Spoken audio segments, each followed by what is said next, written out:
হযরত উবাই ইবনে কাব আমার নবীকে বলতেছেন, ইয়া রাসূলুল্লাহ, কুলতু ইয়া রাসূলুল্লাহ ইন্নী উকসিরুস সালাত আলাইকা, হুজুর আমি আপনার উপর অনেক বেশি দরুদ শরীফ পড়ি। ক্বালা উবাই ফাকাম আজআল লাকা মিন সালাতি, হুজুর আমি আপনার উপর কতটুকুন দরুদ পড়ব? প্রথমে বলতেছে আমি আপনার উপর দরুদ পড়ি, হুজুর আমি আপনার উপর কতটুকুন দরুদ পড়ব?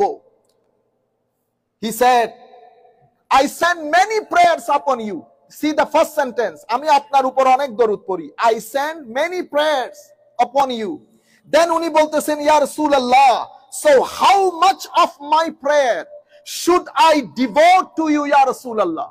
আমি আপনার উপর কতটুকুন দরুদ পড়া উচিত? এটার উপর ভিত্তি করে আমার নবী ইরশাদ করেছেন, মাশিত, as you wish. কুলতু, আমি বললাম, আর রুবু, হুজুর 4 ভাগের 1 ভাগ।